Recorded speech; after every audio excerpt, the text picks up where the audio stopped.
इस तरह के खेतों को देखकर हमें याद आता है डीडीएलजे। तुझे देखा तो ये जाना सनम। खैर, पिछली बार की कहानी में आपने देखा किस तरह करुणा को उस लड़की से प्यार हो गया। वो ना चाहते हुए भी उससे लगातार जुड़ता चला जा रहा था। वो लाख चाहता था कि उसके पास ना जाए, वो लाख चाहता था कि वो उससे दूर रहे। जिससे उसको प्यार हुआ वो एक आतंकवादी, एक टेररिस्ट, एक नक्सली की लड़की थी। और एक फौजी होते हुए वो एक नक्सली की लड़की से कैसे प्यार कर सकता था? आगे क्या हुआ, आइए देखते हैं आज की लव कहानी में मेरे साथ।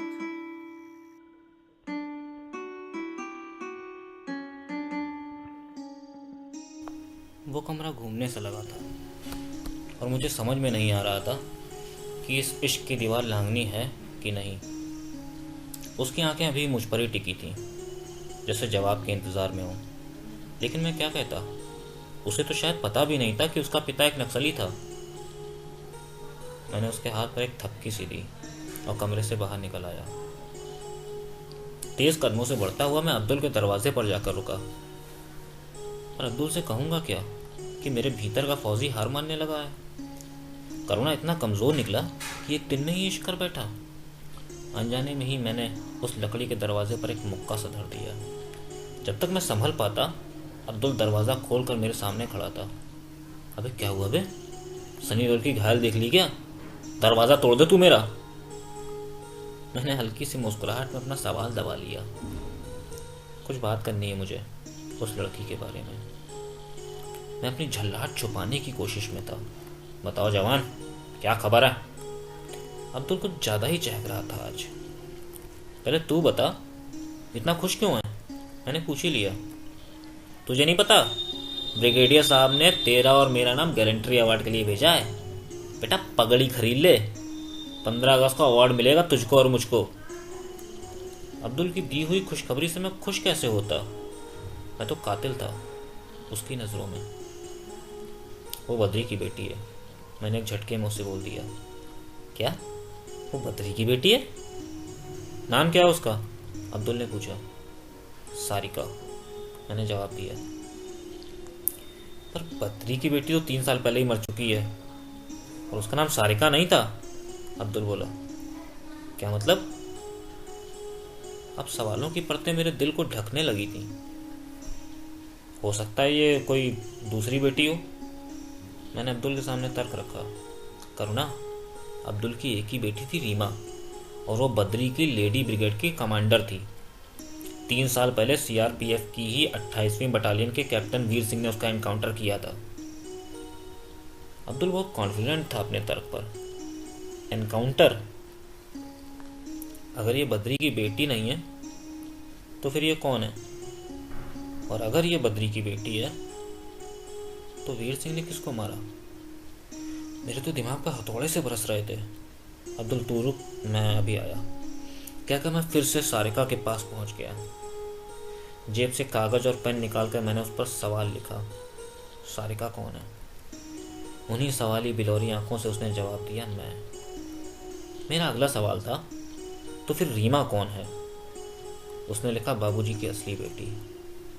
असली? मैंने फिर पूछा। तुम फौजियों ने मुझे फिर से अनाथ किया है। उसके इस जवाब ने मेरे सामने कई सवाल खड़े कर दिए। आखिर हमारा क्या कसूर? हम तो बस अपना काम करते हैं। फिर से मैंने एक और सवाल किया। अब कि वो लिखने में कुछ ज़्यादा ही वक्त ले रही थी। मैं उसकी आंखों की चुभन को महसूस सा करता हुआ वहां खड़ा रहा। इंतजार कर रहा था कि कब राज की वो परत इस सवाल का जवाब बनकर मेरे सामने आएगी। एक लंबी सी चिट्ठी लिखकर उसने मेरे हाथ में थमा दी और इशारा सा किया कि मैं इसे अकेले में पढूं। उस कागज में सिमटी कहानी को लेकर मैं अपने कमरे में आ गया। क्या लिखा होगा उसने? यही सोचते सोचते मैंने उस चिट्ठी की सलवटों को खोल दिया। करुणा जी, एक आप ही हैं यहाँ पर जिस पर मैं भरोसा कर सकती हूँ। मेरा नसीब ही तो मेरा दुश्मन है। मुझे मेरे बारे में कुछ नहीं पता। मैं कौन थी, ये मेरे लिए भी एक सवाल है। आंखें एक अनाथालय में खुली और बचपन सवालों का जवाब ढूंढने में निकल गया। मेरा खुद से भी यही सवाल रहा कि कौन हूं मैं। अनाथालय से निकली तो तवायफ के कोठे पर रुकी। आखिर हर अनाथ लड़की की किस्मत में यही तो लिखा होता है।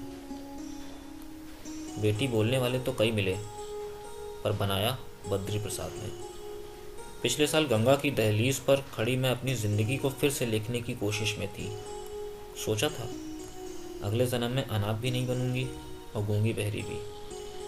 भगवान को सिर्फ तस्वीरों में देखा था, पर उस दिन वाकई वो मेरे सामने थे।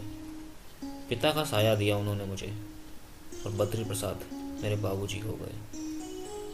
पर शायद किस्मत भी बड़े लोगों की ही लिखी जाती है। मेरी तो घिसी गई है। मैं फिर से अनाथ हूँ, और फिर से तुमसे वही सवाल कि तुमने मेरे पिता को क्यों मारा। चिट्ठी खामोश हो गई थी, पर मेरी सांसें उस माहौल को तोड़ रही थी। मैंने दिल पर हाथ रखा तो महसूस हुआ जैसे हर धड़कन मुझे कातिल बोल रही हो। वो कमरा काटने सा लगा था।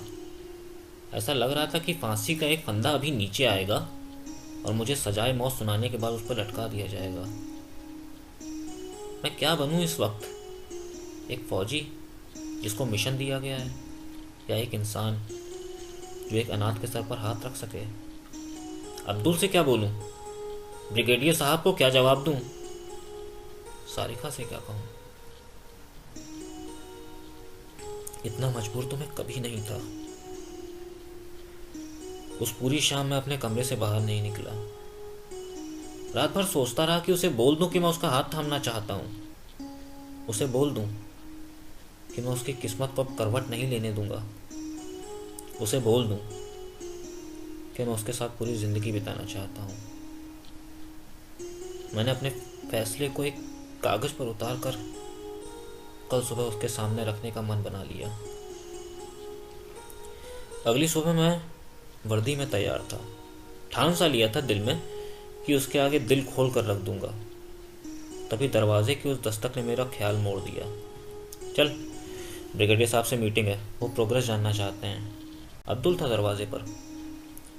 अबे ये बद्री की असली बेटी नहीं है, अनाथ है। मरने जा रही थी, बद्री ने इसे बचाया है और इसे अपनी बेटी बना लिया। देख ये चिट्ठी। मैंने कहते हुए चिट्ठी उसके आगे बढ़ा दी।